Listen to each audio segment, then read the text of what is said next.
A continuación, vamos a dar inicio a una pequeña explicación del diagnóstico final de nuestra paciente, que vendría a ser el asma bronquial.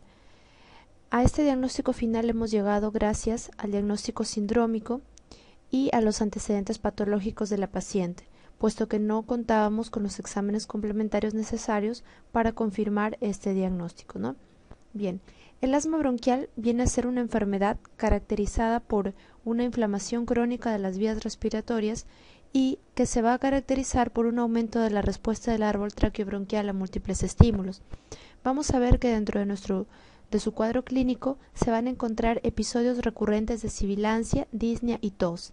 Esta viene a ser una tríada característica del asma bronquial, en donde las sibilancias difusas vienen a ser una condición sine qua non para el diagnóstico clínico final. Vamos a ver también que la inflamación causa un aumento de la hiperreactividad bronquial existente a una variedad de estímulos, ¿no? Para que se genere lo que es el asma bronquial se tienen en cuenta una serie de factores de riesgo. Dentro de ellos tenemos a los factores predisponentes. Estos factores son aquellos que van a incitar el desarrollo del asma, pero sin que su presencia signifique necesariamente la enfermedad. Aquí tenemos la atopía y el sexo. Es decir, que una persona que presenta atopía tiene mayor predisposición a presentar un asma bronquial, pero no necesariamente va a desarrollar esta patología, ¿no? ¿Qué es la atopía? Bueno, la atopía viene a ser una condición del organismo en el cual existe una producción exagerada de niveles de inmunoglobulina E ante la respuesta a un alergeno, ¿no? Este viene a ser el factor predisponente más importante. Otro factor predisponente es el sexo. Existe una mayor predisposición en los niños que en las niñas y en las mujeres adultas que en los varones adultos. Otro de los factores de riesgo que es importante mencionar son los factores causantes. Dentro de los factores causantes, los más importantes son los alergenos domésticos y ambientales, ¿no? También tenemos a la aspirina y a drogas, que puede generar una serie de lo que es denominado como asma intrínseco, es decir, aquello que no tiene que ver con la atopía, sino más bien con una causa, una etiología que aún no ha sido determinada, ¿no? También tenemos a los sensibilizantes ocupacionales. Dentro de estos cabe mencionar con frecuencia los insecticidas, por ejemplo, ¿no? Que van a aumentar los niveles de acetilcolina, lo cual va a generar una contracción de los músculos respiratorios, generando el proceso de broncoespasmo. También podemos mencionar a los veterinarios, a los pescadores que presentan reacción alérgica ante proteínas animales, generando el proceso de crisis asmática. También es importante mencionar los factores contribuyentes, ¿no? Estos son aquellos que van a aumentar la probabilidad de que se produzca un asma en pacientes que ya van a tener un factor causante. Por ejemplo, una persona que presenta una sensibilización de vías aéreas ante un alergeno determinado como el polen, por ejemplo, y que genera su crisis asmática después de entrar en contacto con ese alergeno ambiental, ¿no? Va a tener una mayor probabilidad de desarrollar una crisis si es que presenta un factor contribuyente, como por ejemplo el que sea un paciente fumador, ¿no? O que presente, por ejemplo, una infección respiratoria. Entonces, la infección respiratoria, por ejemplo, es uno de los factores que desencadenan las exacerbaciones. La dieta también es importante. Es importante aquí destacar el efecto protector de la alimentación con leche materna para que en las etapas posteriores se limite un poco la aparición del asma. La contaminación ambiental y el cigarrillo también son factores que aumentan la probabilidad del asma. La fisiopatología también es uno de los aspectos importantes que debemos conocer de esta enfermedad: la inflamación bronquial, la alergia y la hiperreactividad bronquial. En lo que corresponde a la inflamación bronquial es necesario destacar la actuación de las células inflamatorias, de los mediadores químicos y de los neurotransmisores. Dentro de las células es importante mencionar a los mastocitos y a los eosinófilos. Los mastocitos van a tener en su superficie una molécula de inmunoglobulina E, que cuando entra en contacto con un agente específico, un alergeno específico, va a liberar una serie de sustancias denominadas mediadores químicos como son los leucotrienos, las prostaglandinas y la histamina.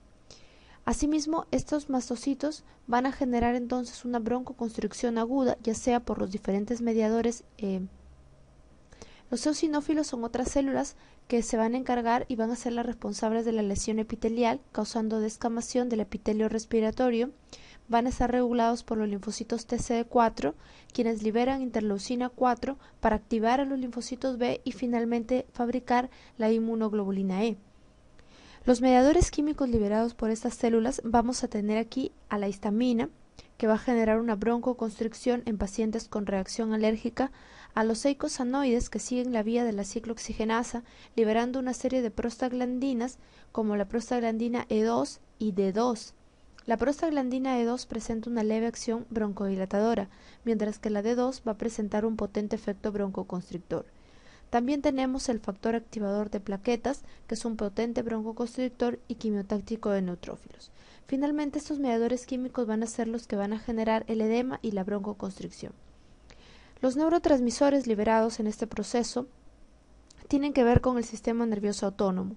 Vamos a ver que aquí se van a liberar una serie de sustancias que van a estimular al sistema adrenérgico y el sistema colinérgico. En el sistema adrenérgico vamos a ver la liberación de noradrenalina, que va a generar broncodilatación, y en el sistema colinérgico la liberación de acetilcolina, que va a generar una broncoconstricción.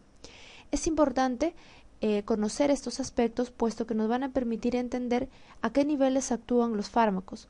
Por ejemplo, para el asma bronquial se utilizan una serie de fármacos que actúan al nivel del sistema colinérgico, como es el bromuro de epratropio, para mejorar la broncoconstricción, y también se utilizan fármacos a nivel del sistema adrenérgico, como lo son los beta-2 agonistas, ¿no?, para mejorar o para de alguna manera potenciar la broncodilatación generada por la noradrenalina. El asma intrínseco. El asma intrínseco es importante conocerlo, ¿no? Es un tipo de asma bronquial no alérgico, ¿no? Vamos a ver que lo podemos encontrar en los 2 primeros años de vida y en la edad adulta. No encontramos un factor desencadenante específico, tampoco está relacionado con factores genéticos. Puede darse, por ejemplo, después de una infección de vías respiratorias altas, puede también darse en el caso de ser inducido por los AINES, por el ejercicio físico, por el aire frío, ¿no? Lo importante aquí es que en los exámenes complementarios vamos a encontrar, por ejemplo, valores normales de inmunoglobulina E, no hay reacción a pruebas cutáneas o broncoprovocación, y algunos pacientes pueden presentar también la forma mixta, es decir, presentar tanto un asma alérgico como un asma intrínseco, ¿no? Posteriormente tenemos también otra explicación que viene a ser el asa triada. El asa triada es un tipo también de asma intrínseco que se va a producir en los pacientes que van a presentar una poliposis nasosinusal y una intolerancia a los AINES. Vemos aquí cómo se explica el hecho de que un AINE, como el caso de nuestro paciente el meloxicam, haya desencadenado una crisis asmática. Como vemos, los fosfolípidos de membrana van a estimularse a través de lo que es una enzima que se llama fosfolipasa A2 y van a producir lo que es el ácido araquidónico. El ácido araquidónico sigue 2 vías, la vía de la ciclooxigenasa y la vía de la lipoxigenasa.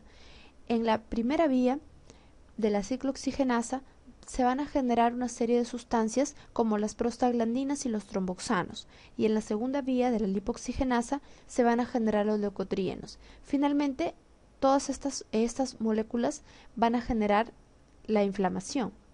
Pero ¿qué es lo que pasa cuando se rompe el equilibrio constante que se encuentra entre estas 2 vías? Como es el caso de la aplicación de AINES. Cuando se administra un AINE, se bloquea la vía de la ciclooxigenasa, por lo tanto se dice de que puede existir un aumento de la otra vía, ¿no?, de la producción de leucotrienos en este caso.